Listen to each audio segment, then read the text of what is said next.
everybody. Welcome to the Ronline Report. Today's guest, you know him very well. He is the BoogieMan. You know this man as Blessing Awodibu, and he's coming back this year for some vengeance. How are you doing, Blessing? I'm feeling great. False. What's with the outfit, bro? You copying me now? I said before we recorded how people won't know which one's Blessing and which one's Ron because, you know, we're like twins. But you know what it feels like? It feels like it's St. Patrick's Day, bro. I was gonna ask you about that because you spent half your life representing the Irish within here.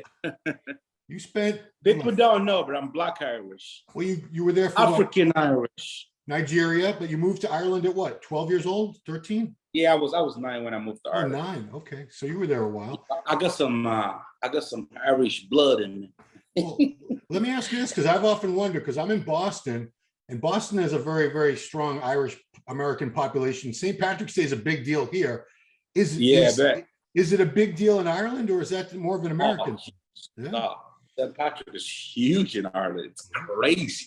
Wow. So you know, it's a holiday, bro. It's crazy out there. People go crazy. It's wild. Like, I mean, you know, it's last year. I think the last 2 St. Patrick's Day was canceled because of COVID. You know, right. So. This year is gonna be fucking crazy. Oh, people are gonna celebrate. Well, I mean, I know here they start drinking at like 8, 9 in the morning, and they go till 2 or 3 in the morning. Oh yeah, it's a 24 hours party, bro, like nonstop. Okay. And I heard it's crazy out here as well. I haven't really witnessed any St. Patrick's Day since I've been here in the U.S. Well, you're in Florida, Boca Raton. Yeah, maybe this year I might have to come out to Boston. Because I heard that's where the party are, right? Boston's got a good one. I think New York has a good St. Patrick's Day in Chicago because I think those are the three cities with the biggest, immigrant Irish population. I heard Chicago. My girl was actually one of the years she actually went over with her family to Chicago. Okay. To celebrate St. Patrick's Day. She was telling me like how crazy it was over there. Yeah. Everybody's Irish on St. Patrick's Day. That's what they say, right? Kiss me, I'm Irish and all that crap. Well, you actually are. Yeah. I think you actually have a little bit of an Irish accent, don't you? I don't know. People always, when I talk to people, like, people always trying to figure out where I'm from. And they're trying to listen and, picking up all kinds of accent here and there, Yeah. And then they ask them, like, I was born in Nigeria. Then I, grew up in Ireland. And then now I'm here 3-4 years. So they're like, that's where your accent's from, Yeah. So like people always trying to figure it out. I mean, it'll be all over the place. Do you are you friendly with Samson? Because Samson Dowda is the Nigerian lion. Yeah, you know what? I met Samson. My first time meeting Samson was 2017 Arnold Classic Amateur. Where the BoogieMan turned pro. People don't know this, but I do. You turned pro like 4 times. Yeah, that year was crazy for me. I think Samson took, third place or something. Okay. But then I went on and won the overall. So I'm actually so happy for Samson, man. And it's actually kind of exciting that they are rewarding a physique like Samson's, over a lot of the master monsters, and it's kind of nice to see a guy, just a beautiful shape, And I feel like my shape and Samson are a little bit similar. But I think I'm carrying a little bit more muscle than Samson. You're more massive. But I just gotta nail my shit. I just gotta come in at my best. Yeah. But I'm so happy for Samson, man. I met him after the Arnold class, and I just tell him how great he looked and how proud I am just to see him up there. I was just so happy for him because he's such a nice guy, bro. It's like he is so chill, and he was so happy and excited. So like he couldn't really believe it. Yeah. I'm like, it's your time, bro. Just go out there and just keep enjoying yourself. And and then what? You are top 4 in Boston? Yeah. He got 4th in both Arnold and the Boston show. Yeah. Justin Rodriguez. Justin is a top bodybuilder, bro. Like I see him right now placing top 5, top 6 at the Olympia. Yeah, because that man is just he's a really, really good bodybuilder. Yeah. So Samson placing behind him, it's not a bad thing. No. Enough about these guys. Let's talk about Blessing. So before we get into what's going on with 2022, just for a minute, you've had a lot of time now to look back at 2021 and your prep and all that. Looking back now, when you think about it, what things went really right and that you were happy about with that prep and the 2 shows, Indy Pro in New York, and what things you look back and say, I wish things had gone a little differently? Overall, it was such a great experience, and I'm looking back right now, I'm so glad it went the way it did, because it's like you learn so much from failing than actual winning sometimes. If you go out and you're winning, you kind of like, it can get to you, and then you can get lost in that. The best way to learn is, falling flat in your face. And now I can look back and see all the things that I did and, all the mistakes that I made and realize, I didn't have to push my body that far. I didn't have to do a lot of the things that I did, so it's like, it's a great experience, man. And every time, matter of fact, every day, I'm looking over the data, with, my conversation with Chad and all the progress picture that I sent with him. And, there was no one to, Chad it's an amazing coach, you just got to find the person that works for you, what works for that guy doesn't necessarily work for the next person, great experience with Chad, and, yeah, man, that prep last year, man, it taught me everything. So now I know if I'm doing, now it's like, I'm so switched on right now. I know exactly, what needs to be done, what does not need to be done. So I'm like, I'm on it, and when it's off, I know now it's off. Because my mindset last year is like, it's just like push. You just got to keep pushing and keep pushing and keep pushing. So with me, it's all about work. But it ain't like that. When you're prepping for a show, you have to pay attention to details, how your body's adjusting to cardio, your metabolism, flattening out and just learning, paying attention to the body. And, it's man, it's a great lesson, man. It taught me so much. Because, off season, I'd say I think it was about 4 to 6 weeks out from the Indy Pro last year. You were looking fantastic. I mean, just big, full round, getting harder by the day. And then by the time you got to Indy, you would flatten that. It didn't quite have that same effect anymore. Yeah, it was too much. We pushed my body to the point where, it was just far too gone. And to come back from that, it's very hard. It doesn't matter how much. And as well, you're talking with, especially with a guy with an extremely fast metabolism, so it's like, it's you can't come back from that, and we actually did try to come back. We resulted into like eating food, stuff that I don't even eat in my off season. Wow. So my body don't even know how to process this thing. So it just end up looking soft and watery, So good experience overall. And just make this prep right now. It's like, it's so easy for me. This is, because there's a lot of things I was doing last year that I didn't even need to do, and just making this prep extremely easy. And working with George, he's that's the guru, he knows everything. And even from the get-go, he already told me, he saw my picture from last year, he saw me on stage, and he knew what the problem was. From the get-go, he told me, look, listen, the secret here with you is losing body fat and keeping those fullness, all that muscle you've gained in the off season, which is, for me, it's a really hard thing to do.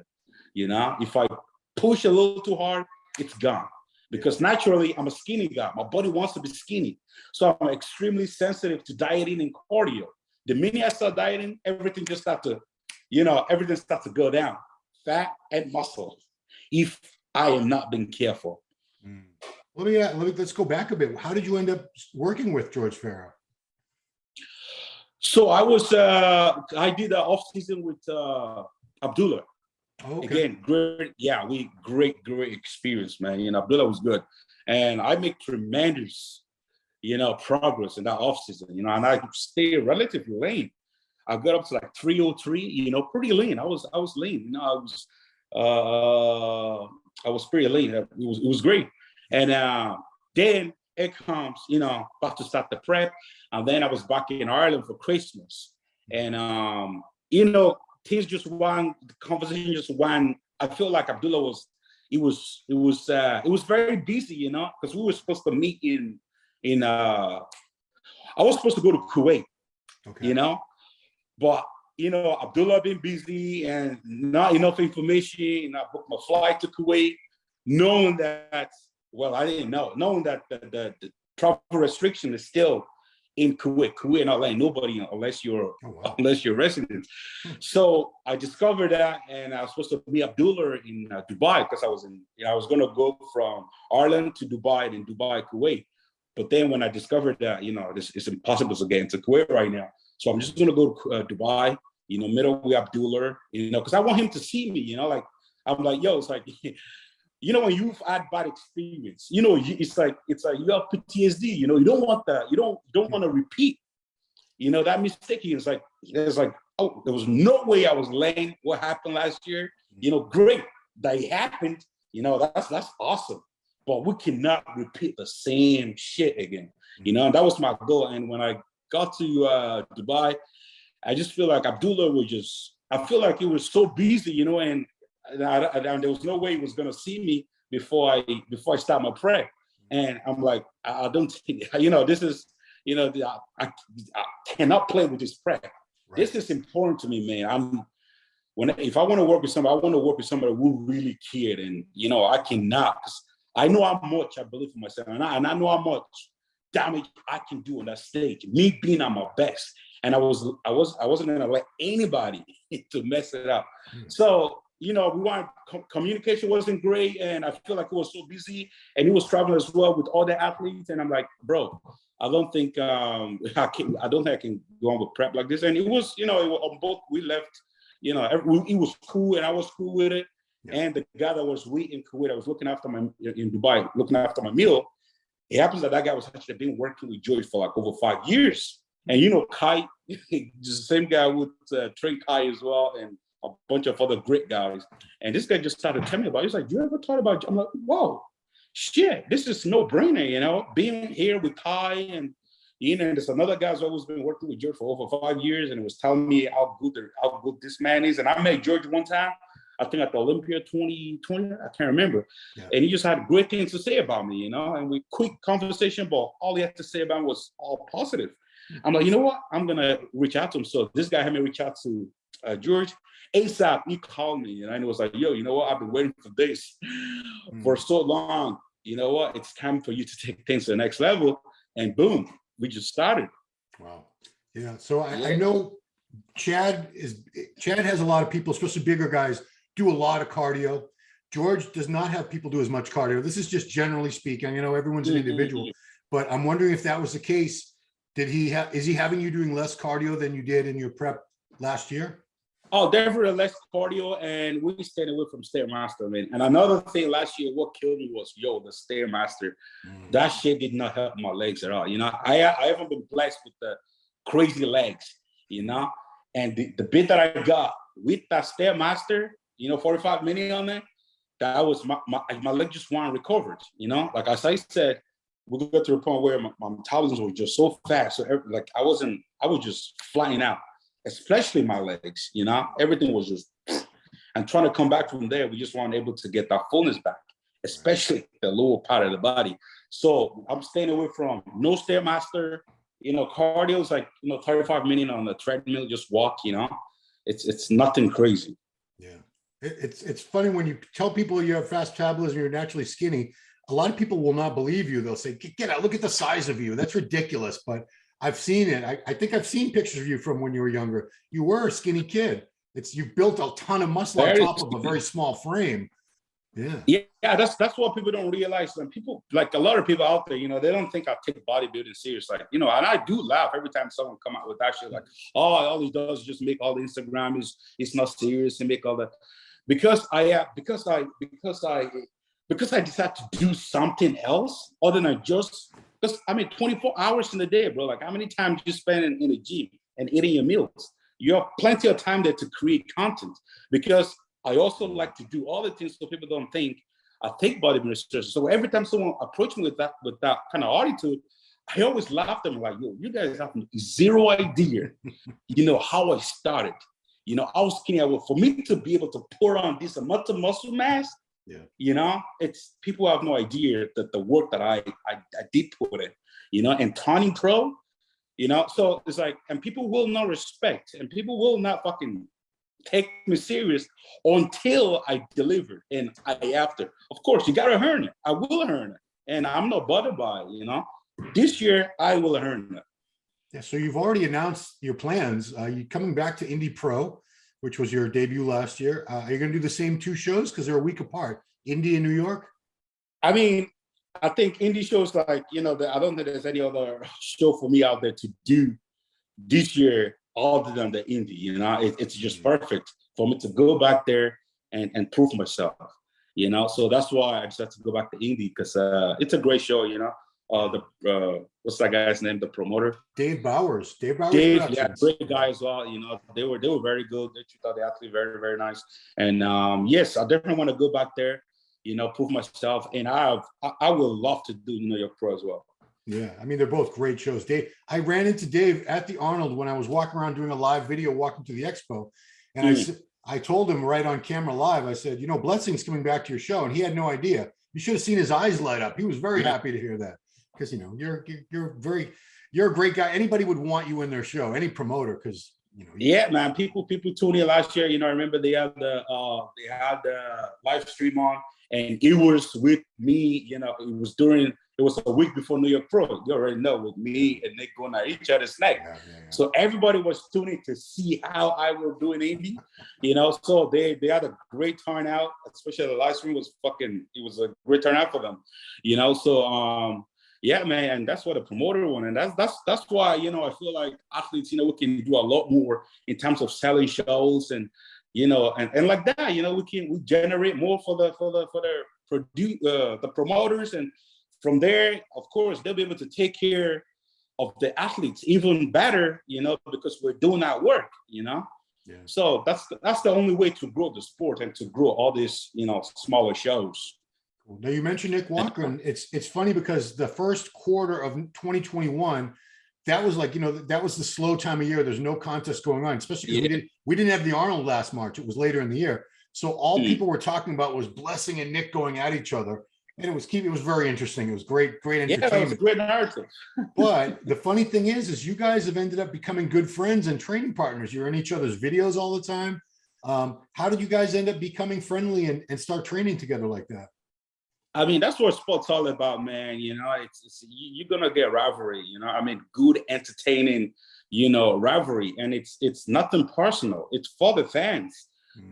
Because you wanna, of course, you wanna show the entertainment side of things as well. It's in every sport, even NBA, it's everywhere. So why can we not do that in bodybuilding? It's all for the fans. And at the end of the day, we all brothers in iron. We all friends, But until then, I'm trying to take your head. You're trying to take my head. So you know what? Let's show the fans how much we want this. Let the fans know that I'm trying to win that show, and this guy trying to win that show. I'm not gonna let him to stop me, and I'm not afraid to say it out loud. Fans, they love all that shit. Whether they're talking negative or positive, they're still talking about it. It's get them excited every morning, going on the laptop, commenting this and that. All that is great. But at the end of the day, we all human beings, we all brothers. So and I think after the New York Pro, people didn't really expect myself and Nick to be able to come together the way we did, and it was great, and because everyone followed the story, the narrative, and now that they see us together, wow, that's a great sportsmanship right there. That's the way it should be, and that does not stop us from turning up the heat in 8 weeks' time, going into the Olympia. Calling him a cunt or some shit, and again, we can start that back and forth, because now I'm just waiting to get my qualification, man. And I want to be part of that story. I want to be part of that, part of 2022 Olympia story. So I'm putting in that work right now, and I cannot fucking wait. So one more thing about the training with Nick. I'm just curious, did you guys have different training styles? Did you have to sort of compromise and meet in the middle? Or do you train very similar way anyway? Yes, our training actually quite similar. He loves volume. I love volume too. He loves to train heavy, and I love to train heavy too. And everything just works perfect. Someday he needs a workout, other day I need the workout. And there was no bumping heads. It was just a smooth ride, And man, and people love to watch us train together. So, but lately we haven't really been. He's been doing this, and I've been doing my stuff. Just trying to focus on Indy, and let me get out of the way, and then we'll see what happens after that. Cool. So you've had a lot of off-season time because you haven't competed since last May. So what were the things you've been working really hard on physique-wise? What kind of improvements have you been making this last? It's been almost a year now. It's been a good nine months. I mean, to be honest, my training stays the same. People don't know how hard I push in the gym. I push really, really hard. And of course, coming out Indy and New York, give me a lot more motivation. It's an eye opener for me. Just to see, where I need to work on. Mainly, I need the overall mass. That fullness. And I had in the off season. We just diet way too hard, and the volume I lost all the volume. Yeah. So this year, that's why I stay relatively lean. And again, it's all about the prep for me. If I can, maintain all that muscle mass I've gained in the off season, going into Indy, it's gonna be lighter, man. As long as I'm peeled hard and full, it's because I know the physique that I have. Me on my best, it's a dangerous look. Yeah. I think that's why there was so much backlash where people were really upset when they saw you at Indy, because we know what you're capable of. We saw it, and especially in the off season, you had a different look. You were so big and full. You had the shoulders out to here, the back so thick you could lose your hand, giant arms, tiny waist. So when we saw you and it was underwhelming, people immediately turned on you. I was disappointed as well, and I don't blame the people. That's the way they should react. Because obviously they were disappointed, and I was disappointed myself. So, and that's why I feel like this year, when they actually see me, on my best, they're gonna really appreciate, and they're gonna really and I feel like they're gonna respect me coming back and actually prove myself and earn that respect. Yeah, and I remember something else when all that was going down. You could have easily just attacked all the haters, F you and this and that, but you were actually very nice to them. You thanked the haters because you said, you're motivating me, you're giving me fuel to get better. So that's a rare thing. A lot of bro. It's like, look, this is what social media is. So when you put yourself on social media and you were able to gain a lot of supporters and a lot of followers, I mean, it's not just all sunshine and rainbow. When you get the good, you get the bad as well. It's all about balance, and you have to know and understand, how to deal with that. If you don't know how to deal with it, you're gonna fall off, because either they hate you or they love you. But guess what? They're paying your bills. They're the reason. Without them, you ain't really. Imagine not having no followers. You have no sponsors. And after your followers, guess what? They hating on you. They just want to follow you. I learned some of them want to see you fail. And when they see that but guess what? They're still following you. Right. All that numbers, they add up. It's all engagement. When you post a picture and you have hundreds of or thousands of comments, guess what? After that is hate. After that is love. So it's like, but all together, it's a big number. It works. So that's the way it is. Life's all about balance. When the goods come with the bad, you just have to know how to deal with it. When you put yourself out there on social media, you have to expect some, when you post a picture of yourself, you have a lot of followers, you have to expect some people talking shit, because not everybody's happy out there. A lot of people are miserable and they don't want to see other people do good. And it's not your fault, and it's and as well, it's not their fault too, because you put yourself out there, so everyone's up there right to their opinion. So when you read a comment like that, even sometimes when you actually reply back to alert these guys, they just want all they want is a little bit of attention. And when you do give them that attention, guess what? They might say, "Oh, you look like shit." But then you reply, "Oh, bro, why do you think?" Oh, whatever. Or reply back like, "Oh, thanks. Yeah. I heard you." You'd be like, "Yo, bro, wow, you reply back to me. Wow, thank you so much. I'm a big fan. You just have to tell me I look like shit." And 99% of the time, it's like that, A lot of things that people say, they don't mean it. And when some people mean it, whatever. It's just down to how you deal with it. You know? I mean, I've seen you turn a lot of your haters into fans. You know, oh yeah, that's the way it should be. Right. Yeah. You know? Yeah. I mean, this is something that's come up that, you know, every sport has, you know, the stars, the top athletes, they're on top for a while, then they get older and they go away and they get replaced by a new generation. Yep. We see this whole new generation right now of guys like yourself. You're still in your 20s, right, Blessing? I'm actually 30, bro. Ah, you're old now, but still, that's very young. That's very young. Come on, don't do me like that, Ron. I'm still. Hunter's older than you, I think. No, he's not. Is he 29 now? But you're all about the same age. You're all like late 20s or 30s. I mean, you have Nick, Hunter, Regan. There's a lot of younger guys coming up with fantastic talent and potential. And we do see a lot of the older guys retiring because, you know, you can't do this forever. Everyone thinks, well, Dexter was 51. Dexter was a 1 in a million. There's only one Dexter, trust me. For real. You know, do you see, how proud are you to be part of this new generation? Because you're definitely part of that group. Yeah, I mean, you know, I'll have to say is I'm extremely lucky, you know, for, you know, just all the things all the tools that we have right now, you know, it's like, and the biggest part of it is social media, you know, we have social media and, you know, that helped a lot of the athletes, you know, a lot of the guys that don't even compete, you know, it's a huge platform for us to earn money, you know, to make a living for ourselves. Like back in the days, you know, guys don't have that.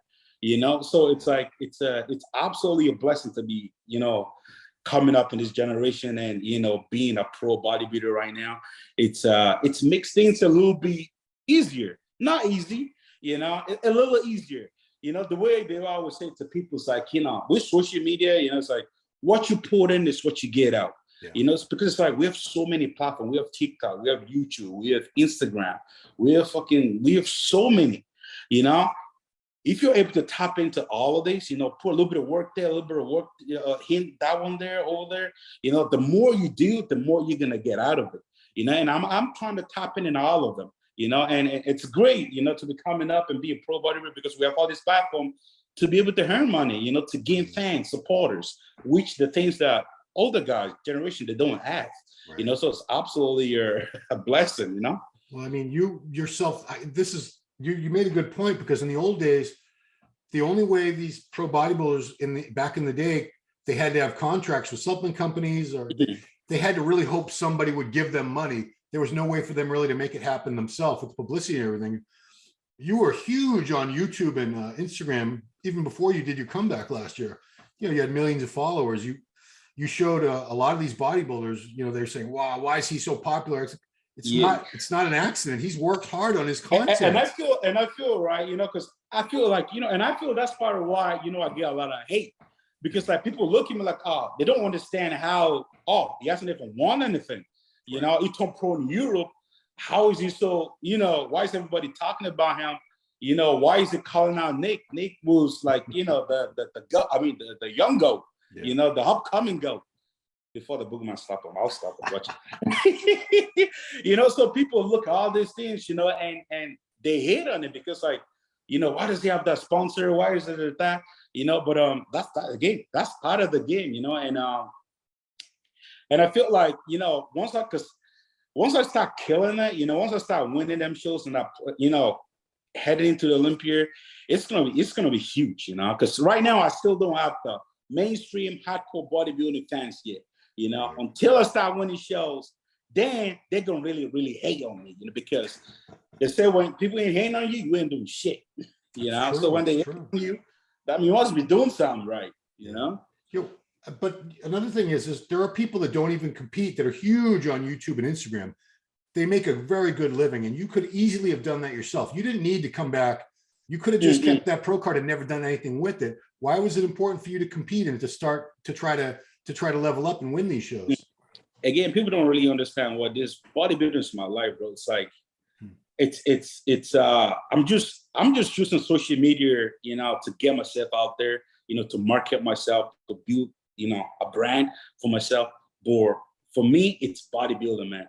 When I left Africa, you know, when my parents, you know, put myself and my brother, you know, sent us to Europe at the age of 9, you know, they tell us, look, listen, go out there and go become a doctor. make some money, come back home and come help us, you know? And everything I've tried, my goal is to be one of the greatest, to be the best. I want to be the best. You know, when college didn't happen for me, you know, I was heartbroken because I thought my life is over. I thought, how can I help my family? How can I get my mother, my father out of poverty? How? It's over for me. And then I discovered it's like, I would actually say it like this. I did not choose bodybuilding. Bodybuilding chose me because I was chasing something else. I want to become a doctor, but it's like I studied so hard, and actually got a really good offer in one of the big colleges in Ireland. I wasn't able to go because I wasn't Irish back then. I didn't have my citizenship. So because no money and no nothing, and without a citizenship, you can't get the grant, the support from the government for free education. So that's why I was like, I had to abandon it. I was so heartbroken. I thought my life was dark. I thought it was over for me. Wow. And then I'm like, yo, I love lifting weight, you know. And I started doing personal training. And one of my friends forced me to compete because I didn't know what bodybuilding was. You know, I just loved working out, you know. And I was doing personal training, earning a little bit of money. And when I did my first show, you know, the judges were telling me, yo, you got a great physique, man. I think you've got something in this. And I met Tony Freeman as well. It was the first ever pro bodybuilder I ever met. You know, 2011, I think. And he told me, go, dude, you got great physique, man. You should do this again. You know, you got great potential. My second show, I won it. Third show, I won it. Then I started winning shows all over Ireland. And then I won my first international show. My first international show representing Ireland at the Arnold Classic 2013. That's when I decided this is what I do for the rest of my life. And I want to be the best at it. And I would do whatever it takes to be the best, you know. And I was able to get my pro card in 2017, you know, while working as a security officer. And I'm like, look, if I want to advance to the next level in this sport, I have to focus on the sport. I can't be working 12-hour shift a day and train twice a day. You know, standing on the feet, being a security officer, you know, it's and shit money too. So I'm like, you know what, I'm gonna quit. And then I discovered bodybuilding. I discovered social media, and I'm like, you know, I feel like I'm a really positive dude. I love fooling around the gym, even when I'm working hard. I still like to make people laugh and shit, do like goofy shit, you know. So I'm like, you know what, I'm gonna quit my job, focus on social media, so I can focus. So with that, will help me to focus on bodybuilding for me to be able to advance the next level. Yeah. AKA maybe get a chance to move to America. You know, so I focused on within a year, just doing social media and training. I was able to get a really good sponsor with Ronline. I was able to move over here for bodybuilding. Bodybuilding is my life, you know, and my goal is to be the best. And I believe I've got what it takes. You know, the other stuff that I'm doing is to help me live this kind of this lifestyle that I'm living right now. And so far it's working out, you know. So, you know, I'm in it to win it, bro. Yeah. I mean, and last question, have you been able to help your family out? I bet you have. Oh man, yeah, man. You know, I pay the rent every month, and you know, I'm doing pretty good for myself, you know. So great. And it makes me happy that, you know, to be in this position that I'm at right now. And I still haven't done shit. You know what I mean? So I'm always so grateful, you know. It's like, because every time I look back and see how far I've come, when people be talking shit, I'm like, I always thought, like, these people have no fucking idea, man. Yeah. You know, none was given to me, none was handed over to me. I had to grind, you know, from living in a little city on the west coast of Ireland, moving to Dublin, you know, prepping, able to get out of Ireland to USA, you know. It's all grind, you know. And you know, I'm writing a book, bro. This is, for me, it's a book of life, you know. And the story is so interesting. And one day I'm gonna make Netflix documentary. It's gonna be insane, man. Oh, I can imagine. Yeah. So I'm excited about life. I'm excited about my journey and what I'm about to do in bodybuilding industry, because, you know, my goal is to be the best, and I will be the best. And it doesn't matter how long it's gonna take me, what's gonna cost me. I will do whatever it takes, you know, to make sure, you know, I achieve my goal and dreams. Yeah, I can hear it in your voice. I can see it in your eyes. You are determined. a lot of guys, you're halfway through a prep now. We're roughly halfway through. A lot of guys would already be starting a fade, but you look like you're just raring to go. You cannot wait for this contest. So that's the best when you work with work with George. You know, he's George is just like that support system. You know, like when I text him, he call me back ASAP. Was it Friday? And I was having a little bit of pain on my back, and I'm like, yo, bro, I'm having a little bit of pain on my back. I don't know what it is.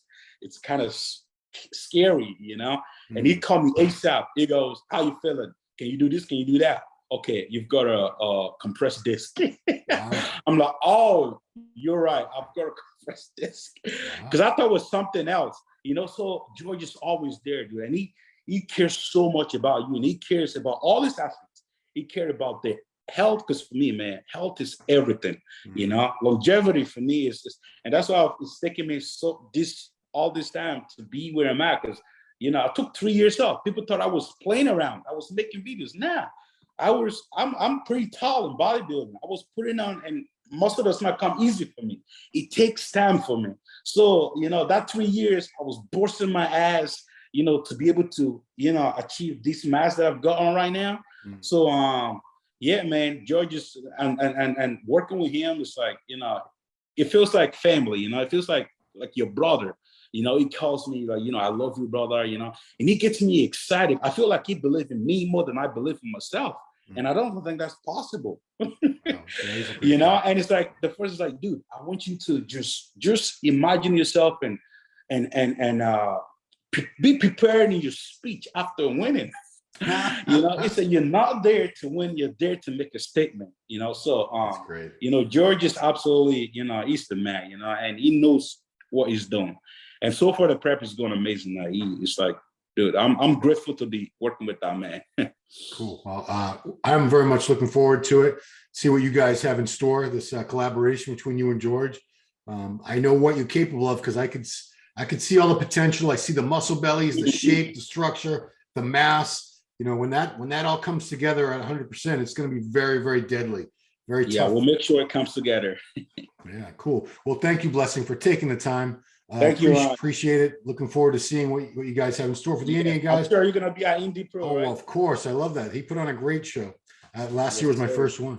So, yeah, subscribe to the channel, guys. Like the video. Make some comments. Whether you love us or hate us, leave some comments. We like that stuff. Right, come on, baby. We out here. This was not planned. Did not plan this. But, that's it, man. Thanks for taking the time. All right, everybody. Thanks for watching Ronline Report with the Boogeyman, Blessing Awodibu. See you next time. Thank you.